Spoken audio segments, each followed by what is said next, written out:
All right, welcome to the Prospect Podcast. It's very hard to match our intro to like keep the level. I feel like Derek that I would have to come in and start like yelling as soon as the intro comes off because it's so like hyped up, and then we How come many in and guys we're have like, we had that comment on it? They're like, "Wow, you guys are from Jersey," and it's yeah, exactly. Like it's so hyped up. I feel like I should just come in yelling. You know what I mean? When we come, like it's like a WWE entrance, right? Like, yeah, it is. Welcome to the Prospect Podcast. I'm Coach Schumann. I almost forgot my own name. And I'm here with Coach D, Coach DePasco to my left, and we have a fantastic guest today, the head football coach for flag football, women's flag football of Montclair State University, legendary football coach.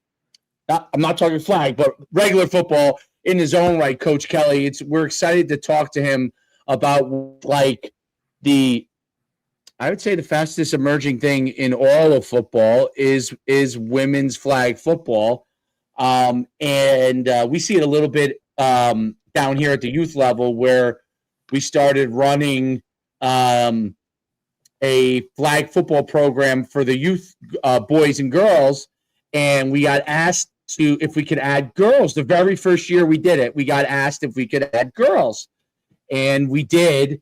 And we started with like 20 girls, and now our like summer program, we have over 100 girls every summer playing, and then even in the fall now, it's become where we got close to 100 in the fall, and it's growing really quickly.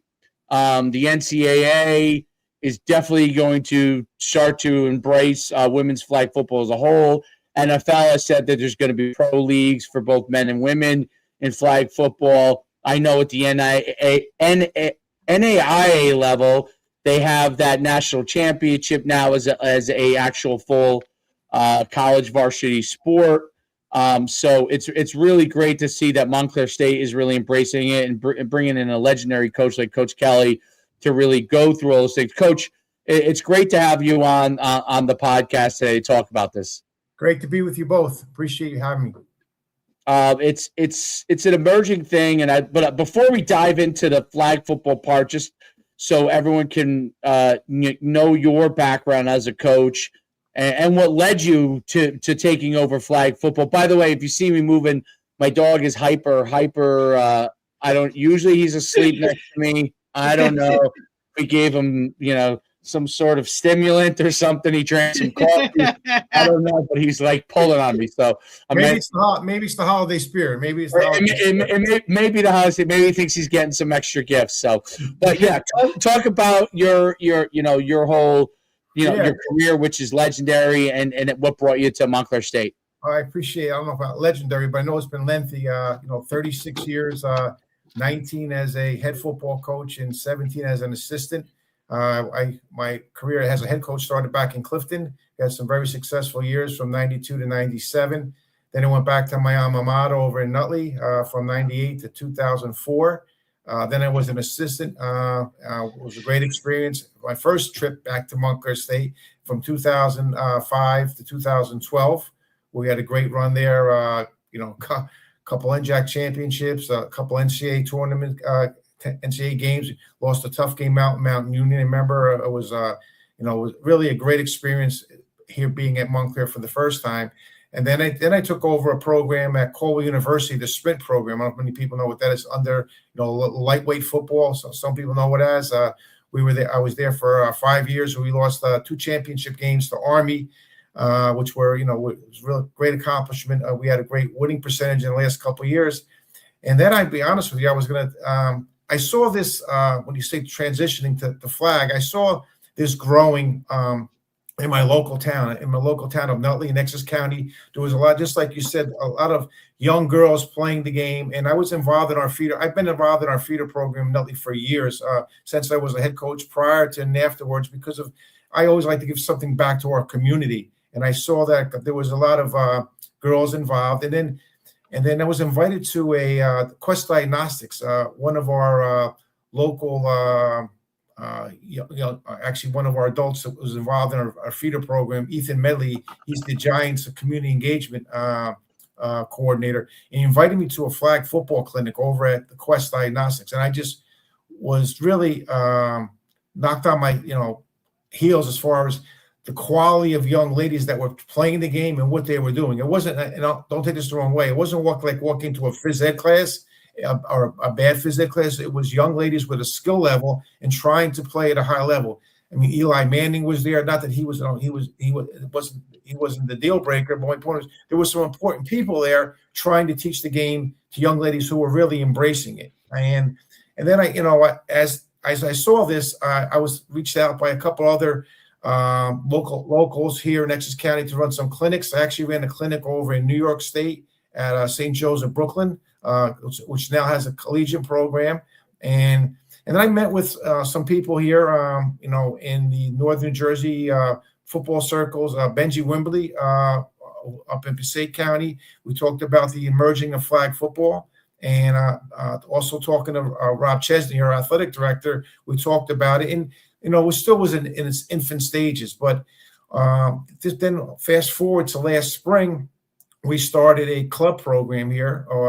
Probably was like March, April. They asked me to have like 6 or 7 practices with a group of girls that really didn't have in the club sports at the collegiate level, they don't have coaches per se. They started with themselves. So they asked me to come get a little more organized. I brought in a couple assistants with me, and we actually organized some practices. And then, then moving forward, I guess Montclair State and the administration decided to move it as an NCAA sport, which we're transitioning to a league. It's going to be branded by the ECAC and backed by the New York Jets.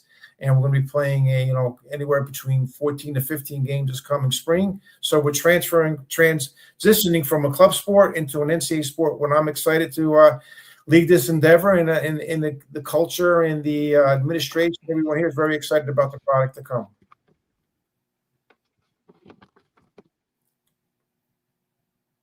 You must have muted yourself again. Yeah, I muted myself. Well, I muted myself to make sure there was no background noise from my side. But it's such an emerging sport. It's really interesting to see, and I think your point is really valid. Like you watch the girls, and now obviously you're coaching women play, and the way they're moving it, and it's amazing how when the opportunity comes, all of a sudden their skills start to really they start doing the same things that boys do in football. Figuring out a way to get better at their skill sets. There's endless amount of trainers in the world to be able to help them do that. And it's amazing. Like we just had our tryouts, our first tryouts for like our 7-on-7 club, and we have the girls flag travel go there. And we had a girl that was 11 years old. I mean, she could start for Derek's high school team. That's how good she was. And his team was very good. So I couldn't believe it, how good she was. And it was so interesting because the boys that were 11 were like, they actually enjoyed having her come and compete with them. And she wanted to compete with them. Like it's amazing how they're really emerging and developing those skill sets and getting themselves better. What was kind of your, like when you took it over, it's obviously new. And you're starting to build it up. Like, what are you seeing response-wise from I guess would you say like the recruiter marketplace from this standpoint for players? Well, it's funny you say that.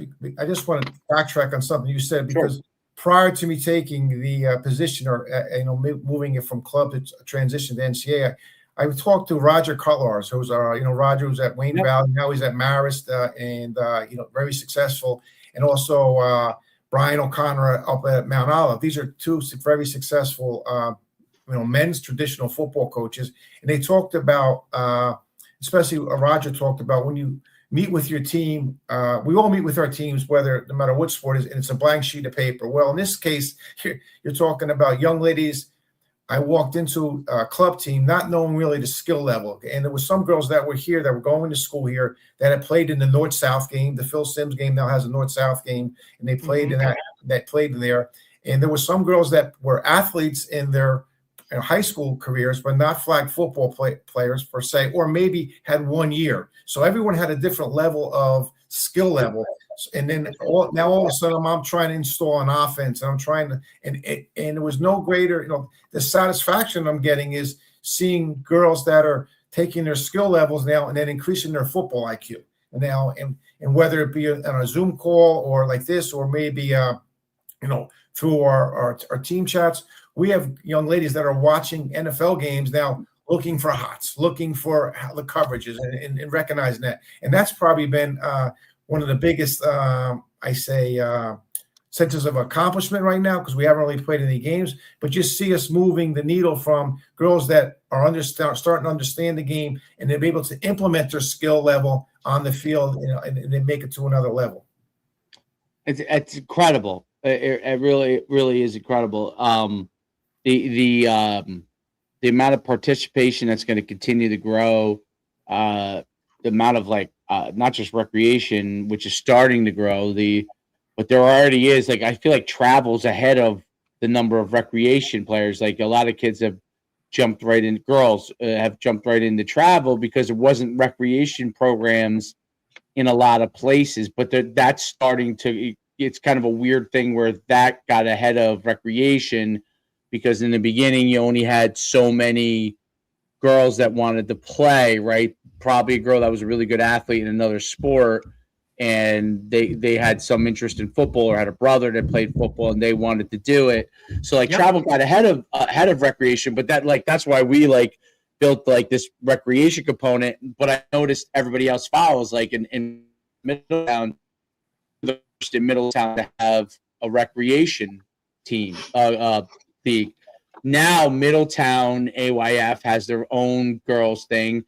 Linecroft, which is an NFL flag, whatever you call it, subsidiary, I guess. They have their own franchise, I guess. They have their own girls flag division now.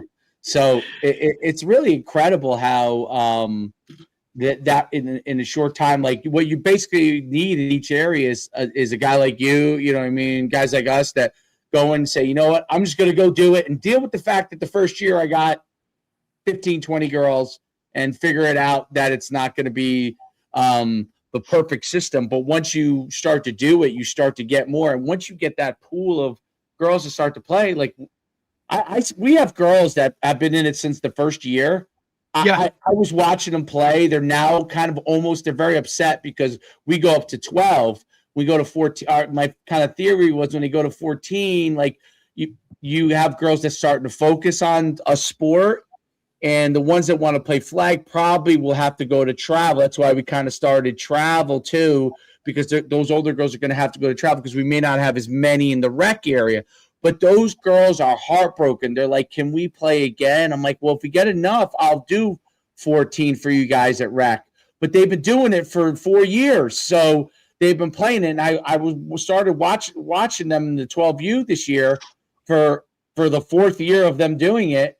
Or 4th league of them, maybe it's 3 years, 4th year, but league of them playing in it. I couldn't believe it. I remember these girls, when they first started, catch and throw, and Derek probably remembers this.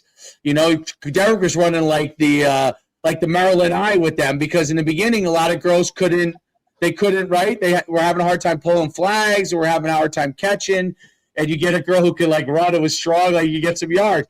But now they're chucking it around. They're throwing. They understand everything. I couldn't believe it. I went over those girls, and they remember I'm like, I can't believe how good you guys have gotten. They're ready for high school now. At I guess they're going to be 13. At 13 years old, those girls are the majority of them are ready if they want to play in high school right now. And it's so cool to see, because a lot of girls hit puberty earlier than boys do. So at 12, 13. There might be the height that they're going to be, you know what I mean, as an adult. So they're able to do some amazing things right from the get-go once they start. I'm curious if you see this being a whole kind of development system that will be integrated with what you guys are doing at Montclair State down the line, to be able to get players to come to you guys and foster that kind of relationship. Yeah, I would definitely agree. There's so many club teams throughout the state of New Jersey. There's All Girls Flag. There's the Southern New Jersey Flag, and they're doing they're doing a great service to these young ladies that want to play. And like you said, I've seen some towns that have just a rec program, certain grade levels. Now all of a sudden they're expanding to club teams, so now they're traveling teams. And a lot of those teams actually have been up on our campus at a certain point to use our fields. In other words, for tournaments. And I know there was even a combine this past week down in Gillette. Okay, in a couple of those different center court venues. Oh, yeah. Yeah, so a lot of different things. The growth is going to keep on growing, and all that does is give us a pool of more student athletes that possibly want to play, at the next level, want to play collegiately. And the state is doing a great job now. I know they had a meeting, I believe, last year, and I know the NJSIA is involved now as far as sanctions, as far as how they're going to roll this out, and then that also carries over to what the NCAA is doing now. It's going to become an emerging sport, so there's almost like a catapult effect where everything's going to be steamrolling going forward, where more and more players are getting involved. And then right now at the collegiate level, there's really not Division 1, 2, and 3. Like you said earlier on, there's NIA, there's NCAA teams. So what we're excited about right now in Montclair is we're going to be in the ECAC, which is going to be the largest collegiate league in the country right now, which is not, it's in its neophyte early stages, but we have 20 teams that are going to be involved. Okay. And looking at our schedule, we could play a team that's a Division 2 team, or we could play a team that's a Division 1 team.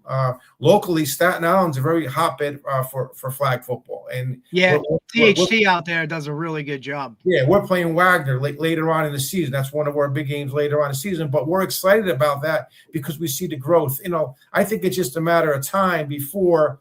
And Derek, you might agree because you played here, where we have every team in the NJAC possibly having a team. In other words, I would be excited about that. Right now, we're in the ECAC, but I see growth, across the board. And I think part of it, this came out, you talked earlier about the numbers of people playing.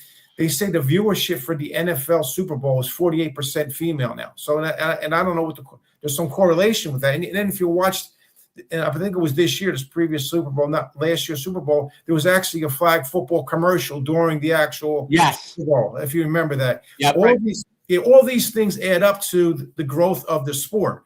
But in my inner circles, the people that are coaching these sports or people that I've worked with before on the recruiting trail, whether it be here as an assistant at Montclair or as the head football coach at Colby University sprint team, and there's a carryover. All these, so there's the football that's being played in the fall. Some of the same people are really crossing over now into the flag football game and trying to bring the best in a flag football atmosphere. Yeah, Coach, and you definitely hit the nail on the head with that one because look, coaching girls flag down here in the Shore, like majority of the guys that we're coaching against are either assistants or head coaches, right? And that's the same kind of across the board. The way that the NJSIA is kind of rolling it out, I'm glad that they're being somewhat patient with it because they want to get the foundation, like a really good, strong foundation that's in place so that they're kind of doing it the right way. They're not rushing something out there. The state itself is especially this year, I know for us down here in the Shore, everybody's trying to match it up where rules are very similar, if not the same, right? So they're trying to make it kind of standard across the board so that next spring, 2027, when they roll it out and it's no longer considered a club sport, everybody's kind of on the same page. And I think it's just adding another opportunity for young girls to look to that next level to do something, right? In terms of college athletics or, just be involved in something. That was one of the biggest eye openers for us taking over with a first year program, to see the level of girls that their knowledge of the game was already above and beyond what we were expecting, but also the willingness of the girls that maybe didn't really understand the game or had never played before to just try and improve and get better.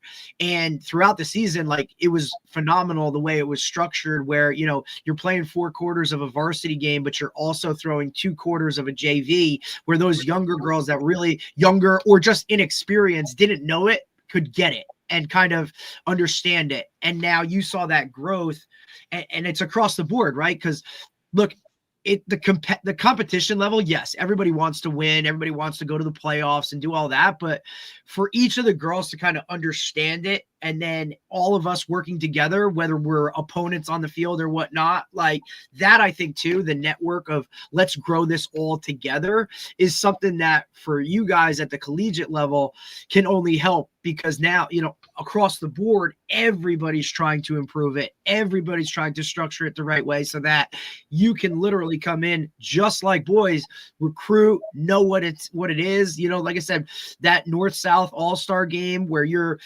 have girls across the state, and for Montclair State already having that kind of solid track record of, doing right by most things, like that's kind of where it's at. So people hear that, and now there's an appeal. Like, I can play this, right? I can play girls flag and see an opportunity where I know it's my second sport, or, when it becomes a real sport, I'm still going to run track so that I'm not, flag's going to kind of I can now go and make flag my number one sport and get a scholarship for it. It's just to follow up, because in the fall, the way we set it up as an NCAA sport here, again, and that's everywhere, you get, we have our spring ball, which is actually our fall ball. So we had 20 practices this past fall. And by NCAA rules, you're allowed to have one competition in the fall, okay, at the Division III level. Unfortunately, the teams that we tried to reach out to play, right now, my roster has 25 girls. They're just flag football players. They don't play any other sports, okay? In other words, they're just flag football players. Some, again, I told you, were new. Some were from the North-South game. Some were at different skill levels. But the teams that we reached out to carry over to your point, there was teams that couldn't field the team that we wanted to scrimmage because they were playing other sports at their universities or collegiate level, which is fine. But so we ended up having an inter-squad game. We actually filmed it. We put it on huddle. We were able to evaluate that. But I can see, I'm curious to see going forward when the NCAA, okay, and the collegiate and the high schools in New Jersey also get together on the same page. How many girls are just going to commit themselves just to playing flag football? In other words, because right now, I've been down to Southern Part. I've been down to Camden County, Burlington County. I've been down to the Shore Conference. I've been up here in Northern New Jersey. The NJIC, the Super Football Conference, they're all playing, but are they playing other sports besides? So on the recruiting trail, I asked that question, and not that I deter anyone, girls, from playing other sports. I just want to know where their true passion is or what their really goal is from a flag football standpoint, which is kind of interesting to see how that's going to unfold. No doubt about it. It's go right to basketball, soccer, and lacrosse and track. Right. Those big four, go and start grabbing the superstars there. And get those girls focused on some flag football when they see those opportunities. I see it as like, especially from a standpoint with Title IX, the opportunity because football is always the hardest thing to overcome. Obviously, now I'm saying men's football, but football to overcome from a Title IX standpoint, they have to add all kinds of subsidiary sports in a lot of cases that has very low participation at the high school level. You know what I mean? And I think that always becomes very difficult. Flag football really is going to be a sport that's not going to have that issue. I don't see. No.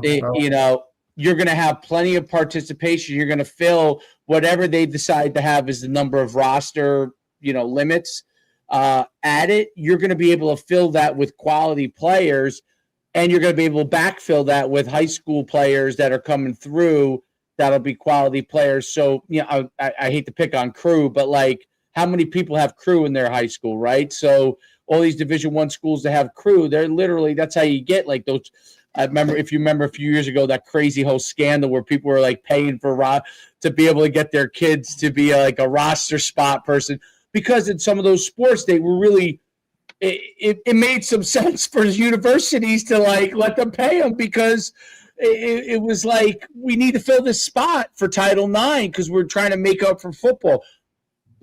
Flag football immediately comes probably like a 20 spot position that goes right to Title IX for women, and it allows them to have a better situation with respect to men's and women's sports overall, without having to try to figure out how we're going to get athletes from the high school level or even a transfer portal to be able to get people in there. I think that's the beauty of flag football. It'll be just like softball or soccer, where it's going to fill right in with a huge number of people. Of course, that'll be probably 5 years from now, that'll be a whole different thing, because your recruiting will go from being one thing to all of a sudden being like a really, really large area. But I talked to Derek about this. Like, to me, it's like those 1.0 coaches that do really well in a sport. It reminds me of women's basketball, when like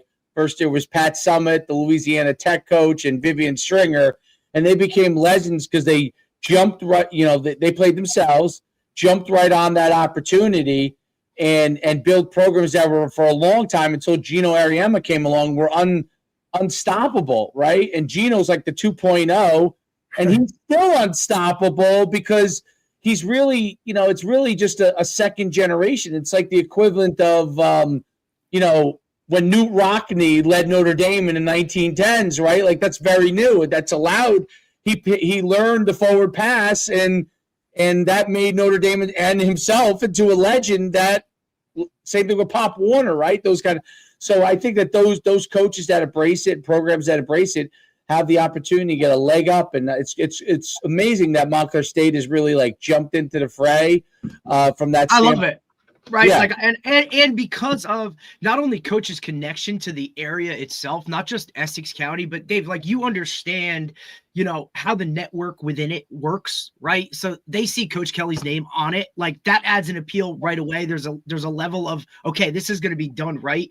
Montclair State adds another level of it, right? Like, they have their own reputation that adds to it. So you're just adding two positive. And then geographically, the area, right? Like, we're talking girls flag has been pretty established up there for a while now, where you're dealing with a lot of high level teams, players across the board. It's kind of, hotbed is a cliche word in a way, but you're seeing some really, really good players coming out of that area with the reputation of Montclair State, where, hey, I want to go be a teacher and a coach. Like, why would you not do that with an in-state type of tuition situation and be able to play, a sport that's up and coming, and stay at home where mom and dad can come and see you, or just that type of appeal to it itself, and coach referenced it. Like, he wants, like, hopefully most of the NJAC schools can get on it. Coach, can you kind of talk about some of the other schools within the area that are that are also doing this? Like, yes. I know we talked a little bit, but what other programs, in the, kind of tri-state area are also doing girls flag on this level? Right. So, right. Just in the ECAC, there's ECAC, which is the governing body of this 20-team league. Now, it's new. There's also some independent teams. There's the Atlantic East. There's a Skyline Conference. Locally, Derek and Coach Shu, you have Kane, you have Centenary, okay, up here in northern Jersey. You have Stack, St. Thomas Aquinas across the New Jersey, New York border. You have Mercy and Dobbs Ferry. You have Eastern down in Philadelphia, which they had a very successful. Oh my God, boys, unbelievable! Listen, I had a player that visited there, and he's all about it. I mean, a beautiful campus. Like, they're doing the right thing there too, Boys Ed. But that adds an appeal too. Right. Then you have in New York, you have St. Joe's of Brooklyn. Then you have the CACC. Okay, obviously I came from Caldwell University from the sprint team. They're starting a program now, Caldwell, in that whole league. I believe. Yep, we talked to Coach. Okay, Caldwell, Holy Family, I believe Chestnut Hill. Like, there's going to be 4 or 5 teams from that league that are going to be involved. It just keeps on blossoming. And then I'll get emails from teams, Allegheny, Albright, okay, Elmira, Sacred Heart sent us an email. They want to get a competition with us this spring. So you can see, but you're seeing not only the demographic, but the size of the schools at Wagner, okay, size of the schools. Okay. It's just a matter of time now. We don't think Rutgers is going to have this. I would think that, and I know they have a club team right now, but when are they going to take this step to NCAA? And then you look at Monmouth down by you guys, Monmouth University, obviously, I think I can see it happen. It's just a matter of time, I think. Again, depending on what the NCAA and their governing body, puts out there, it's going to be a, full-fledged Division 1, 2, 3, or the different leagues. Maybe just have a New Jersey league. In other words, and you have hypothetically, Rutgers playing Montclair State, Monmouth, Kane, Setner. I'm just giving a possibility, depending on who jumps in. But I can see this to continue to grow because, one, like you said, there's a need for the young ladies to want to go play somewhere. And everyone can't go to one school. And then you got to realize it's not like recruiting. When I say a roster size of 100 players in the NJAC, right. You can be at 130. My roster size is 25, and the reason being because we only play 7 girls at a time. Now, hypothetically, there might be a couple girls that play both ways. Ideally, you like to have 7 on offense, 7 on defense. You do have a special team. You have a punt and a punt return. You could put another 7 girls out. So let's look at 21 max. I mean, in other words, if you brought in 7 girls for each part of the game. So that alone, there's a one roster right there, a roster of 25. So that's just one school. So, but these girls that are coming, and I visited some schools are just starting a club team, and one guy from a local school in North Bergen County, he had a 60 girls come to a tryout. 60 girls, yeah. like Coach Shu said, 60 girls. I mean, he knows he can't keep 60 girls. Even if he keeps 20, there's 40 girls that still want to play the sport. So in other words, this is going to keep on evolving. And listen, I know that Montclair we're at the the forefront right now, and I hope that we can continue to be leaders in the sport. At the same point, I hope the sport continues to grow. Like you said, like it's the people that I've talked to, whether they be a high school coach or a collegiate coach, they're all about growing the sport. It's not, and we all have egos, and I say this, as coaches, we talk about wins and losses, but right now that's not what the sport's all about. It's about growing the sport. My wife happens to work for NBC. She's talked about the growth, that's going to be in the Olympics, in 2028. There's a lot of things going on outside of it. And the NFL is really pushing everything. In other words, if you go to the state of Minnesota, they're subsidizing all the teams, collegiate teams in Minnesota, with some kind of money to help all those teams in Minnesota to start a collegiate league. So it's not just locally. It's not just at the state level. It's not just at the national level. It's at the NFL pushing the market also. Is the NFL doing any funding for the collegiate level? So do they have any grants that Montclair State or other universities can go and get from the NFL in order to jumpstart their program and build their rosters? And I can only speak for our league, the ECAC, which is branded by the Jets. The Jets are going to make it once your schedule has been submitted and you've been approved. Okay. And now remember, there's some teams that have joined this ECAC. We're ready to play. We went club last spring, club in the fall, and that we're looking to play an NCAA schedule in the spring or play a legit schedule in the spring. Some teams join the league, okay, and they're not ready to play. Like the teams from the CACC or some other leagues are not ready to play this coming spring in a competitive nature. But to answer your question, yes, depending on what league you're in, you're going to have some type of grant money coming from a particular NFL team that you're assigned to. And I know that when I went down and watched Immaculata down in Philadelphia, was the Atlantic East. It was Immaculata, Newman, Marymount from Virginia, and Centenary. They're in the Atlantic East. That was all from the Philadelphia Eagles. They were putting some financial backing. To answer your question, depending on where you are demographically and the size of your league, just like they did with the high schools. A lot of high schools in New Jersey were backed by, the NFL were backed by the Jets. So there's going to be a fallout as far as where you are located, as far as what team is going to particularly back you. And I understand there's a big push down in Florida. It's been going on for years with Tampa, and Miami, and Jacksonville pushing a lot of their money to the growth of the sport. Well, a lot of it, I mean, in this area, it's emerged tremendously. Like several teams, I know the team in Staten Island won the national championships or whatever. Right. And it's boomed, especially at the elite level. Some of those teams are really good. In Florida and Texas and California, I mean, there's not just a few elite teams. There's like a zillion of them. You know what I mean? And which is really amazing.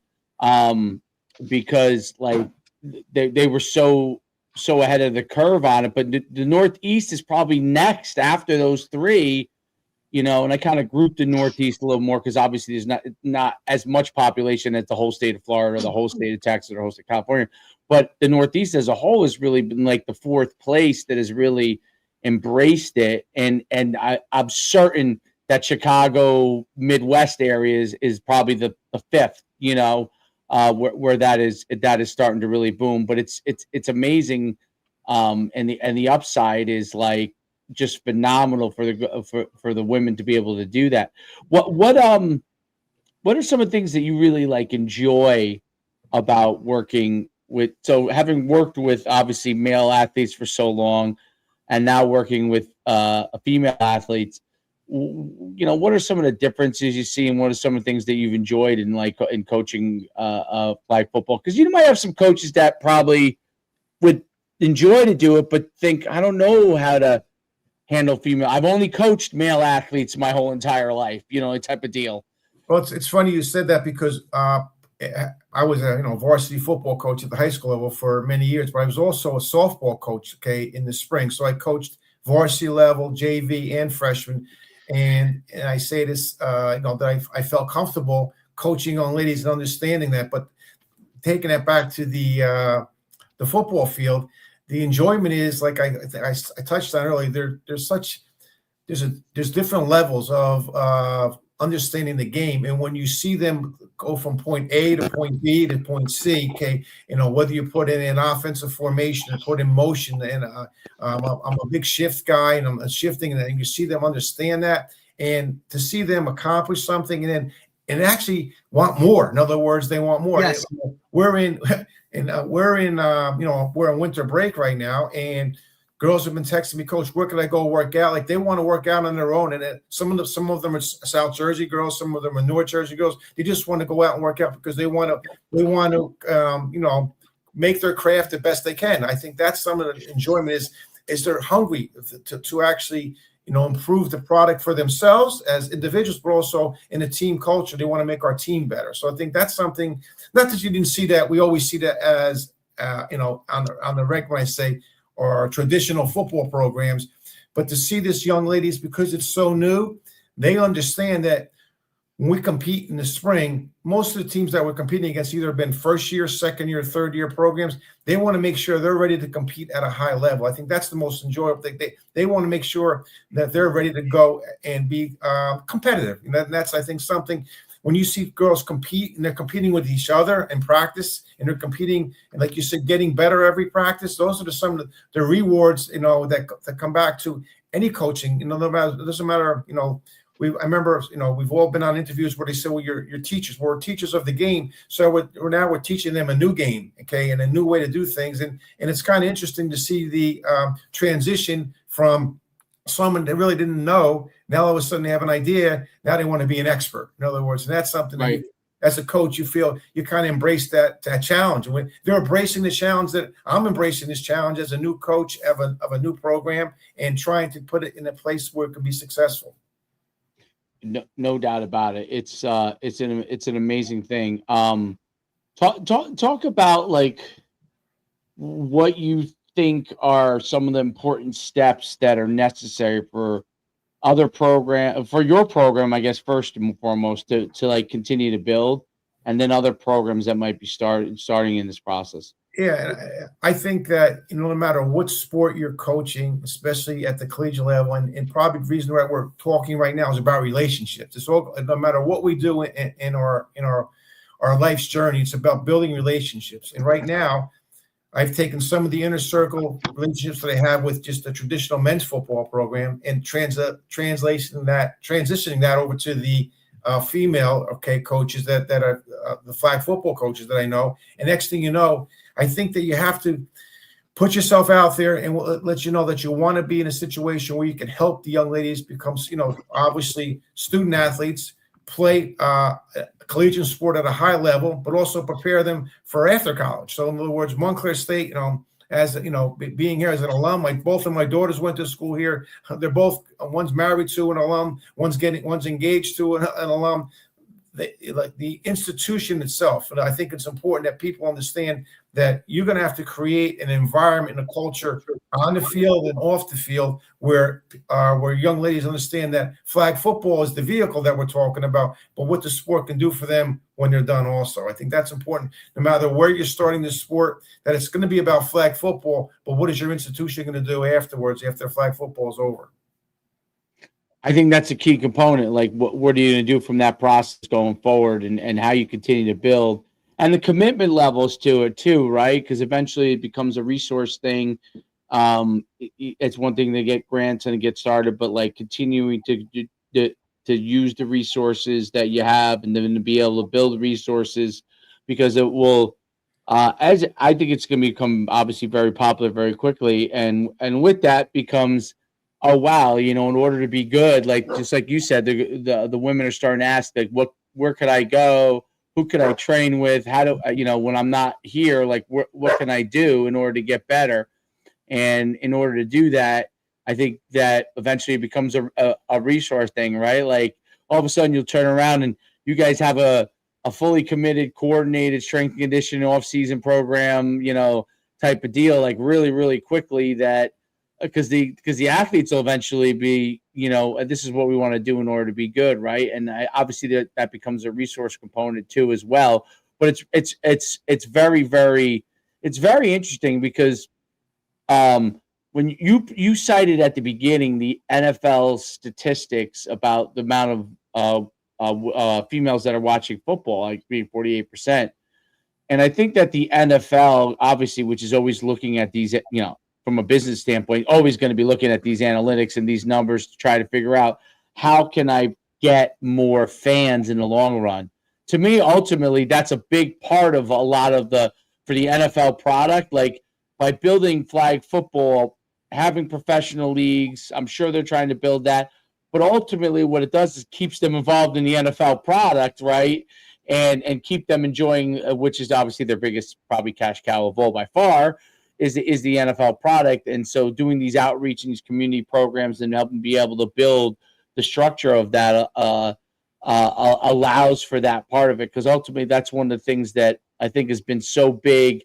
But even on the boys' side with like flag football and the push for it, is that like they're trying to create more fans of the NFL game and everything around it, because at that level it's not just obviously the competition, but there's entertainment, right? It's like literally an entertainment product and everything that surrounds it. Do you see like standardization as far as rules? Because that was one of the things that I thought.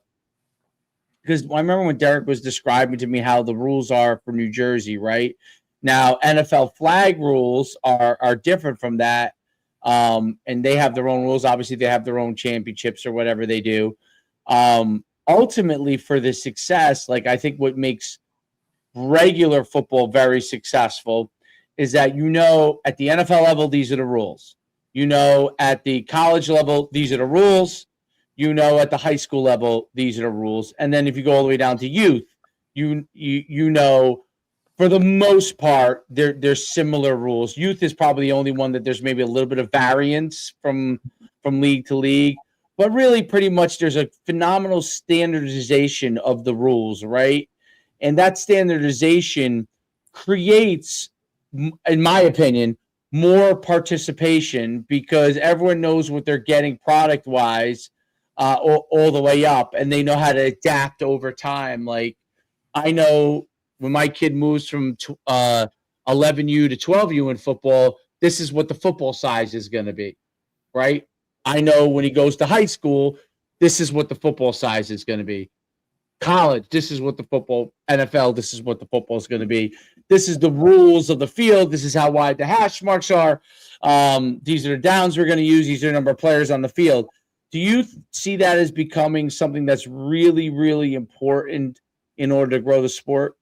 Yeah, 100%. And I actually, in our fall ball, I brought in an official to talk about rules interpretation.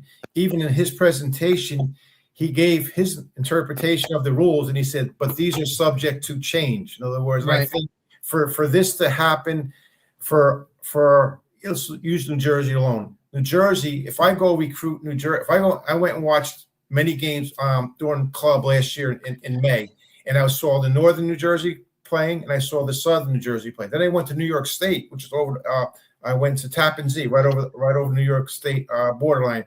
all playing by a little bit different set of rules with timing, with how they were interpreting blocking, all those things. So I even talked to our commissioner of the ECAC, and I also talked to I don't know if you know Mark Batar. He's one of the signers. Oh yeah, Mark. Yeah, absolutely. I talked to him. He my games back in the day when he was a young guy. Yeah, yeah. Well, again, he's the ACC replay official now. You know, he's been busy this week with the CFPs, the College Football Playoff. But to answer your question, we talk about a product, and we talk about a good product. For that to happen, for us to have a sustained product and a product that's being played at an elite level, you're going to have the rules at the high school level, in the collegiate level, whether it be NIA or NCAA, no matter what level team you are, to be on the same page. I think that's very important. I think, and I'm looking for a rules book from our federation, from the ECAC, so I can actually do an interpretation meeting with our players. Because even I've talked to our players that played at some very good schools, Wayne Valley being one of them, okay, locally, PCTI being another one, and just talk about what the rules were when they played. Not that they were different, but how were they interpreted? In other words, I think that's going to be very important for the growth of this sport and also the safety of this sport. In other words, yeah, absolutely. That's the most important thing. We're talking about rules and realizing that they say this is a non-contact sport. And one of the conversations I had with someone from an NFL team, they said, because think about this. Yeah, there's a difference between a 14-year-old girl going as fast as they can, or a 21-year-old young lady going. So we're worried about the safety of the rules, okay, making the game better for the game, and also make sure that everyone's on the same page. Good point. That's a phenomenal explanation, and I think that it's so important. Like rules, people don't realize how important that standardization is, because it does create. Like I feel like it has to be like, these are the things that are the standard. You can vary your rules league to league within this small component. You know, we don't care if you vary, but there has to be a large set of standardization that happens at each level, and so people know that that progress. And you know who to recruit. Like, so Derek knows who to recruit for his high school team, right? Like, does he need more speed? Does he need a person more skilled? How you play the game dictates a lot. Do I need a bigger, stronger girl? Do I need a taller girl? Like, what kind of athlete do I need to play this sport well? Does my quarterback need to move? Does my quarterback not need to be able to move? You know, right. Can they just sling it? Like, and that's why I brought up the NFL rules. Like the NFL flag rules, like when we play in our leagues and some of these other leagues, the QB can run a certain amount of times, right? Well, the NFL flag league that we play in the spring, you can't run the quarterback, right? The quarterback cannot take off, right? So that's like, wow, okay, so that's very different. But they could blitz you as much as they want. So they've got to be able to move, but they can't take off down the field. So it's almost like, I need a guy who could sling it, get rid of it quick, and is quick. Doesn't have to be fast, but has to be quick to just quickly escape and scramble, right? So, but they don't need to be able to run down the field and score touchdowns. Whereas in Derek's league, right, the quarterback can run, right? So you want, yes, you can get a pure runner that could really be very effective and can do some passing, right? So that is where standardization becomes a big deal. Like, what do you want the athletes to kind of be? Because I think that if you know what you want to get out of the sport, like what you want to happen on the field, like, do you want women to be blocking each other, right? Do you want them? Well, that's a big part of it too. Like, you know, in talking to obviously like the network within, like buddies that coach up north and down here, like the first thing that came out was up north was, hey, like, it is not like 7-on-7 where you're just chucking it all over. And then looking into it a little bit more based off of rule wise, like down here, throw more because there's less emphasis on blocking. Whereas up north, like they have more of that blocking component involved where they were running the ball more, like, you know what I'm saying? So like that does play a huge role. And even so more, and even so far as look, like you said, this is the ground floor. We're all trying to figure it out. Just referees in general of understanding what it is. You know what I mean? It felt like last year a little bit, and I'm not bagging on refs or anything, because they're trying to figure it out too, and they're doing us a favor by doing it. But like every week, it felt like every game was something different. Or hey, like you can't do that. It's like, well, I did that last game and nothing was said, but okay, no, that uniformity of kind of getting it all under wraps and like, hey, here's how we're going to do it. I think that's pivotal, especially when now we're trying to make it more, like it's like uniform across the state, where there won't be that separation of North Jersey, Central, South. Like we're all doing the same thing. That way, when we get to like, the bigger aspect of like playoffs and all that kind of stuff, when it really is a sanctioned sport, like now we're all on the same page and we can kind of all move forward with it. I think that's a great point, because even the high school coaches, the South and the North, they have different rule interpretations. It's got to be congruent, where everyone's got to be on the same level. Especially, let's say hypothetically, let's say you have 12 teams in New Jersey, college teams next year playing, or 10 teams playing. They're coming from high schools. What rules are they playing by? Even for recruiting, you talked about the California game. I get a lot of emails. Realistically, am I going to get a go from Arizona to come to Montclair? I would love to if it's possible financially, but. And one girl sent me a video, and she was extending her hands in a blocking. That's not even part of our game at all here. And she said, she's allowed to extend her hands. I said, okay, well, again, so now we're talking about a different part of the country playing by different set of rules. So I think the NCAA, when this becomes an emerging sport, it's really got to be a concrete going across as far as what our rule base is going to be. I think too, it's a phenomenal point. I think also what you have.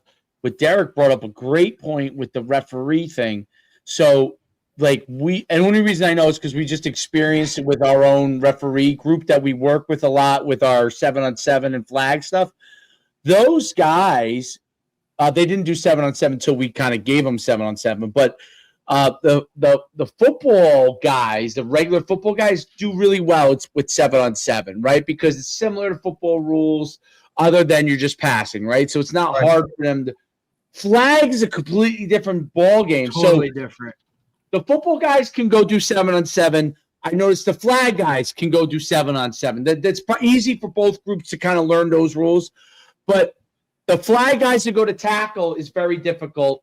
And the tackle guys to go to flag is very difficult because there's so many different types of rules. And I noticed our flag guys, right, and Derek, you correct me, really understand, like, when we give them different rules from another league that they do flag in, they kind of can adapt pretty well. Like, okay, the only thing I need to really know is this group can run more. This group, this is where your first downs are. They understand it. But when you do that with a tackle guy and bring them the flag, it's hard for them because they've got a lot of things in their head with respect to tackle. It's like me trying to, when I learned Spanish, I keep translating it into English over and over again. You know what I mean? And it's a lot harder for me to do that and learn Spanish properly than if I just spoke it, right? And I think that's ultimately that's going to become more and more of a thing where you may have to get a pool of guys and girls who are refereeing that are really more, because it'll be so big that you'll be able to do this, that are making enough money that they're just doing flag, right? Which will happen. But it's also, I think it's good too. Like a lot of those guys, like, look, similar faces, right? Like referees I saw in the spring doing girls flag were guys that I see in the fall doing, my varsity games, my JV games, the freshman, like it's the same guys. Cause look, they just want to be able to ref and make that extra money and get better. Right. So again, goes back to relationships and network. Like they want to be good. It's the same faces you see over and over. Hey, coach, like, oh man, you do this in the spring too. You know what I mean? Like, coach, I think it's phenomenal that you brought a ref in to kind of talk to the girls too, to understand that part of it for the most part, because look, some of these girls have never had formal referees, right? Like they have high school kids that are wearing striped shirts, reffing their, flag games, and it's just not the same. game. It's a piece to it that adds to it. You know what I mean? Like now here you are with like guys that are really throwing flags and telling them what they can and can't do. That's on us as coaches to give them that knowledge base and have that understanding, which only adds to their level of comfort within the game. They're worried about 1,000 other things as it is. The last thing they need to be worried about is like rules that we taught them the wrong way, you know? And like you said, go back to your point, Coach Shu, like schematically, yeah, that's going to matter. Like, am I going to spread it out and chuck it because that's what the rules base more, or do I need to put backs in the backfield and run the ball more because that's what it is? That's kind of how you're going to develop and form your teams based off of, you know, what it is. I think it's funny though, when you look at the high school world, right? Like you have high school boys teams that are a certain way when it comes to schematics and X's and O's. Everybody just assumes that that's what the girls flag team is going to be. And it's not even, you know what I mean? It's not even close. It's kind of funny when you expect the girls team to be like the boys team, even if it's the same. Now look, the same coach, you kind of have an inkling of like what they're going to do, but it's just different. And I think it all goes back to that rule interpretation of how you kind of do things. But the growth is unbelievable. We see teams being added every year. A new school adds it. And the first thing that, you know, other coaches with it, how can we help you? Like what you do, ask these questions, right? Because we're all trying to figure it out from a program standpoint where we just want to continue to have those numbers grow. And I think it's going to continue. Like you said, it's not just at the high school level, the collegiate, the fraternity of coaches that are coaching at the collegiate level, and even in this league, they're reaching out to each other, trying to get games, trying to ask some different questions. And you know, like you said, the North game, I went and watched some North games in the last spring, and they were running pin and pull. Okay, they're running pin and I go down in the South, and like you said, they're throwing a ball all over the joint. So was a totally different game, but. Again, what are the rules going to be so that we can interpret, we can make sure we're running pin and pull the correct way? Are we blocking the way you're supposed to be blocking? That's important going forward. Right. There's no doubt about it. I think that uniformity will make all the difference, and it'll make athletes and honestly, the other thing is parents, right? So that will make parents. I mean, you know. That's who you're going to need to. They're starting to buy in.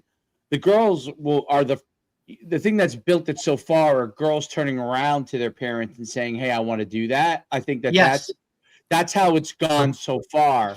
But that's probably your better athletes. You know what I mean? Or they have an older brother of like, hey, I want to do what he's done. Or they've just been like they've been dragged to the field every night for practice as a youth thing with the brother. And they're, well, why can't I do this? Or, hey, like I play catch with my brother in the backyard every day, right? Like, why can't, like, I'm better than that kid that's out there. And I saw that this year, like within it, like there's a lot of like siblings or just girls that like, cheerleaders that were around the game and they're like, look, I don't need to be over here anymore. Like I'd rather go out here and pull flags and do that. And I think the parents, that's where the rules part becomes a big deal for the parents, I think. Well, it goes back to, I think, safety too. Correct. Right? They want them to be healthy. They want them to understand. What is my daughter playing, right? Correct. What is she? Absolutely. Is this game like it? Because in their head, they got to translate, right? Is this game like soccer? Is this game like lacrosse? Is it more like basketball? What is it regular football, which obviously the vast majority of parents are going to shy away from, right?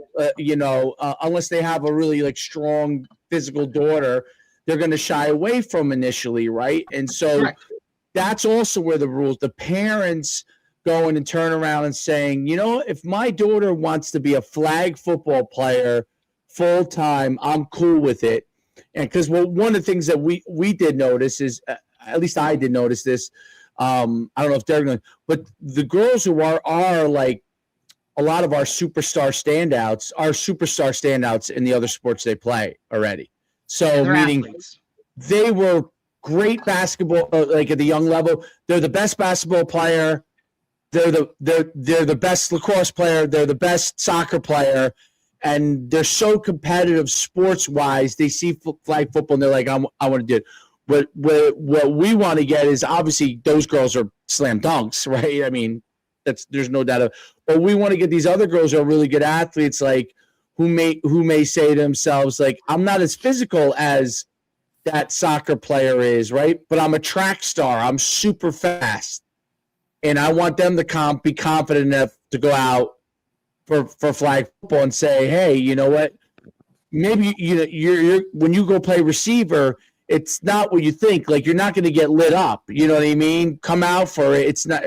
Then they learn, and then they get comfortable with the level. There is some level of physicality that's going to be involved, but they get comfortable with it. And I think they get parents to buy into that kind of thing.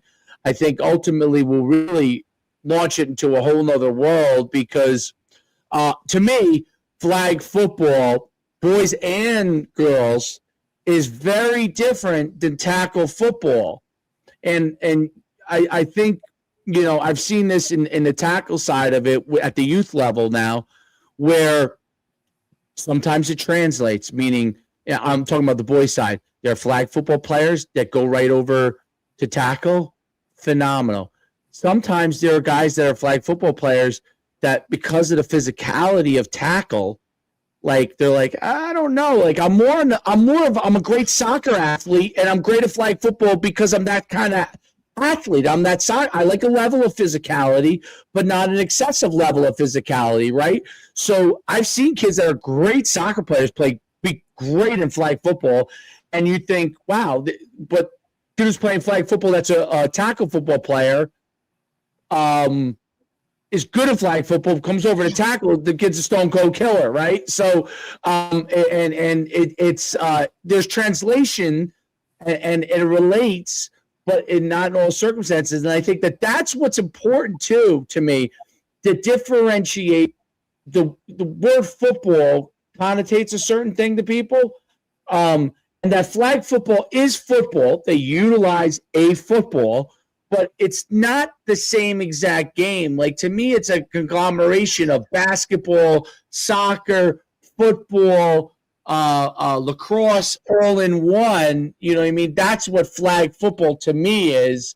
It's not football, tackle football, which, you know, I need those big old boys to come down and push some people around and knock people off the ball. Like, that's going to be a part of that game no matter what you do, unless the NFL just says, hey, we're going to put flags.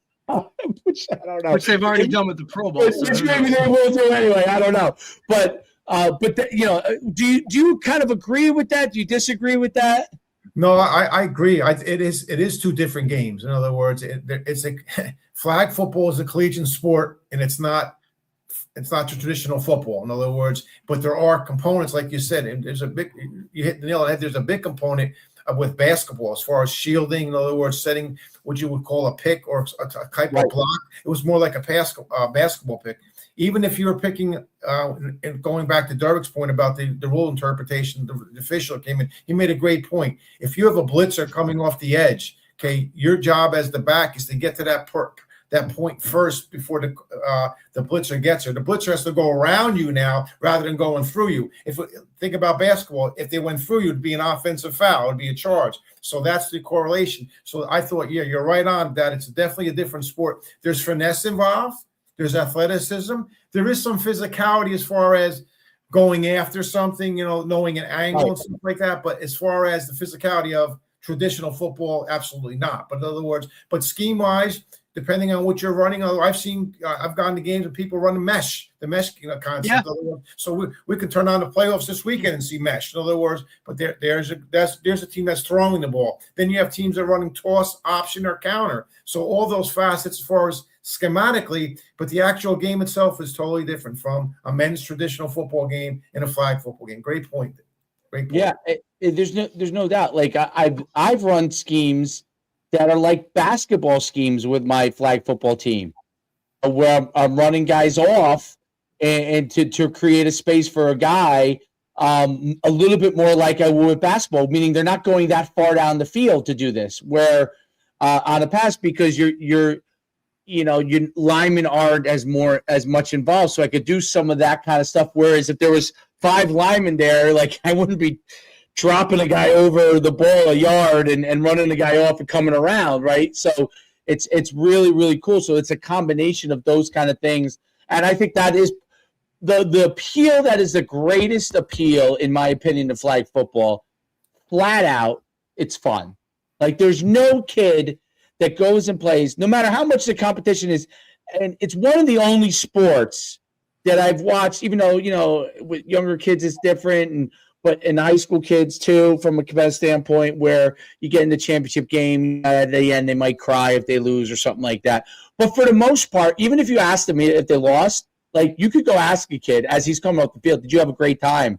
I'm telling you, they're going to it is like 9 out of 10 times they're saying they had a great time. Whereas if you played a tackle game and you got beat up, like, there might be some kids walk off the field and say that wasn't fun. I hate saying it because I live for football, because that's the world I live in, as far as like that I enjoy, that my mind goes to.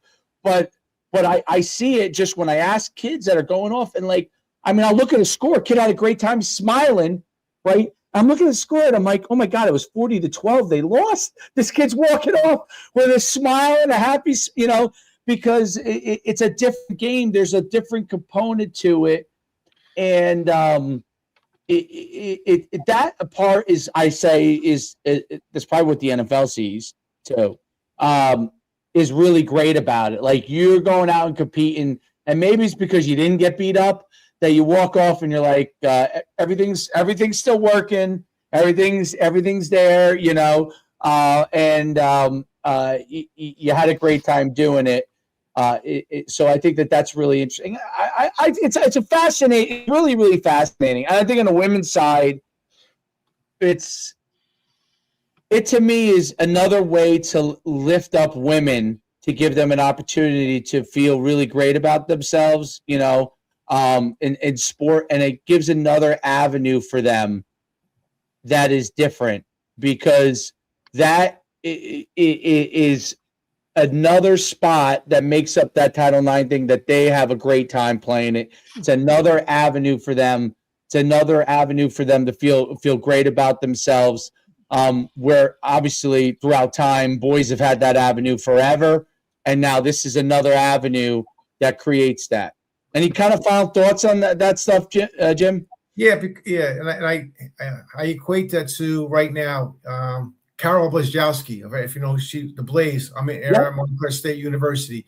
I've had this story with her. When she played in high school, when she went to play, she started a girls' team at Cranford High School. Okay, from what the story has been told. Okay, and obviously her career here, she played at Montclair. They played UCLA, and I believe they were in the Final Four. She was on the Pan American team, the Olympic team. She was a WNBA GM. That's going to be a story evolving out of flag football, whether it be here or somewhere else. I'm hoping it's here, because I want to lead it that way. My point, that's where the game is going. In other words, there's going to be great stories that are going to come out of the game of flag football. There was a starting point, but it's going to keep on evolving to follow up. Today, this has been great, because I think the people out there have to realize that what you're seeing now in flag football, you didn't see 2 years ago, and 2 years from now, you're not going to see this. You're going to see something else keep on growing. And it's not only in the States, United States, internationally, talking to the Jets and the Giants personnel, they've been all over the world. And the difference is they play 5-on-5s instead of 7s internationally. But it's a game that's evolving throughout the entire world, which is fantastic. No doubt. It has a tremendous opportunity to be a really well-run global sport. There's no doubt. It just has the components of that. And you could find that's the thing. You could find athletes that can play that, right? You could find plenty of body types that can play that, and the athleticism. And like I said, because soccer's so big around the world, to me, it's very easy, and basketball is so big around the world, it's easy to talk to them about this, internationally. You show them what flag football is, and their mind could go to similarities to basketball, similarities to soccer. Mm-hmm. Okay, it's just different in this area and that area. I'm using my, basketball, you use your hands. Obviously, soccer, you use your feet. Flag football, you're using both, right? So, and that's a big component of it. And I love this conversation. I think we're going to need to have more and more of these kind of conversations. But But it's been really great having you on. I would love to have you come up in the spring, obviously, to watch one of our games, and later on, hopefully when the weather breaks a little bit warmer, depending when you come up and watch some of our games, then we can obviously, revisit where we were and where we're going in the future of the sport. I appreciate, You know what I like to do, Jim?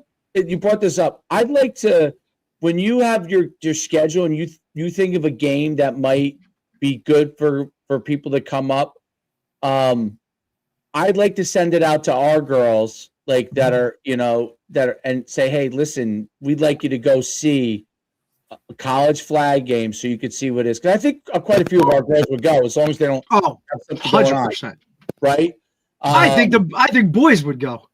Yeah, absolutely, absolutely. And send them out to them. Like, I mean, I have two parents in my head right now that are always involved with our stuff. That immediately they get that email that they'll want to do it, right? So to send their daughters to go and watch it. But yeah, like send us that schedule, because I'll put that out to them and say, hey, listen, this would be a great night for all you girls to be able to go down there and watch college flag football. Because once you visualize that, right, and the high school part is very important. But I always thought, and I'm sure Derek did, the first time I saw a college game, like I was like, that's what I want to do. Like, That's what I want to play. Like, not just TV, but when I walked in there and I heard the crowd roaring, although my crowd in college was a lot smaller than the crowd that I went to, but that crowd was roaring, and I said, yeah, I want to be in the middle of that. Like, that's something I want to be in the middle of. I want to be out there and people are cheering me or booing me. I wanted that, right? And I think girls will see that and say, I want that. I'm all in. That sounds great. Let's put that on the calendar. I'm all in with that. That's fantastic. No doubt. Thanks very much. I appreciate it, man. Thanks. Hey, have a great holidays. Happy New Year to you, and go Red Hawks. I appreciate it. Thank you. We'll talk soon, Coach. Appreciate you. Take care. All right. Thanks, buddy. Thank you. Phenomenal stuff, dude. That's like, oh, I wish I could move now. See, this should move, right? Don't you think that this should automatically move me back to without me having to? I guess they just StreamYard, buddy. Well, okay, well, I don't know. I had to do that. But yeah, I should okay, he disappears. Boom, move us to a new look. That's professional. No, that's how it should be. Look, I've learned that I don't whatever they do, I'm still trying to figure out the method. I've given up on figuring out why they do things the way they do. I think they're integrated. This is what I think. AI is becoming a big part of what they're trying to integrate. Right. And as they integrate it to an existing system instead of building a new system, probably be easier if they built a new. They probably are building a new system in the background. But while that's happening, they're doing it this way. Right, because I think when you want to integrate AI, which is great because it cuts up clips for you automatically and all those things, when you want to integrate, throw it into some old code, it probably screws it all up without knowing any in-depth thing about it. But that's probably what happens. It starts to get all crazy and wonky, and you're better off actually building it from scratch, and you don't have all that mess. So until you have that built, you're kind of left with. And then all of a sudden, I guarantee we'll log in one day and be like, welcome to StreamYard 3.0. Now everything will, be integrated automatically. You don't have to worry about this. It moves like the. I think that's part of it. And I'd love to change, but I'm a a creature of habit in the sense that I have to go. Yeah, because then then we got to go figure out something new, and then we got to troubleshoot. Then we got to troubleshoot that. Yeah. So I'd rather I know the devil that this is. If they could just add a couple of I don't even know what's add, but make it easier that if something's going wrong, we can get in and out quicker. You know what I mean? Absolutely. You're Derek stuck. Click him off and click him back on. I'm literally, and he comes back so it's a 1 second thing instead of becomes a 2-3 minute thing. 100%. Your connection sucks. Click out and click back in, right now, and you'll be back, and you'll be like something like that, all right. We should be they should make us the consultants that they could give us like $5,000 a month, and we could just give them tips. We'll take that. Be like, hey, if you're in a school system, like you ain't getting Wi-Fi, so figure it out. What? Right. Like let me cut off the hassle, like, and all the nonsense you're gonna like mess with for the next 10 minutes, and just go on your phone. Jim's Wi-Fi was great. Well, Montclair State, so he was at his office. Like, he said that to me. He's like, hey, like, it would be good. I'll just do it right from my office and be able to go from there. And I'm like, man, Girls Flag has their own office too, huh? Like, all right, buddy. You know what I mean? Like, little buy-in, things like that. Like, I think it's him being an alumni, that too. Like, in the area. Like I said, a familiar face, right? Like, he knows the ins and the outs of the school itself, right? Like, the athletic director, understands who he is on different levels. I mean, the fact that they've did a year as a club, I think, is a big part, you know what I mean, to kind of grow right. and kind of see, like, you know what, like, okay, let's now dive in and go. And look, and I'm sure there'll be some hiccups or whatever it is, like, throughout the first season within the conference itself, and just kind of figuring it out and going from there. But look, I think they have a really, really good thing moving forward, a great foundation. And like you said, like, the growth of the sport is going to happen regardless. Like, it's just a matter of, like, which way they want to go with it. Do we have anything tomorrow? No, right? No, we're good. Okay. We're good till after the holiday. All right. Well, for you, Derek, have a Merry Christmas. You too, buddy.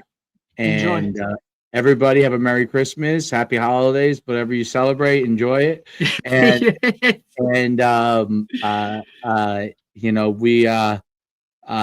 we appreciate everybody watching the show and the guests, actually, most importantly, right? It's been awesome. It's been really good. Like, this year we've done, we really covered the gamut, eventually we'll figure out how that we can monetize this so we don't have to do too many other things. Hey man, you know what I mean? Like, it's been good though. I mean, you know what I mean? Like, looking at how many we've done and kind of like where it started and how it's like formed and kind of come out, you know what I mean? Like, I think the viewership and just that like diving into so many different type of worlds, yet staying in the same kind of lane, I guess, you know what I mean? But venturing out a little bit and touching base with a lot of different, people across the board. Like, it's been really cool, really awesome to see that network kind of develop, and, hopefully our guests enjoy it, Yeah, no doubt. I think they do. All right. Have a great Christmas. Have a good holiday, buddy. We'll talk. See you after. Absolutely. All right, man.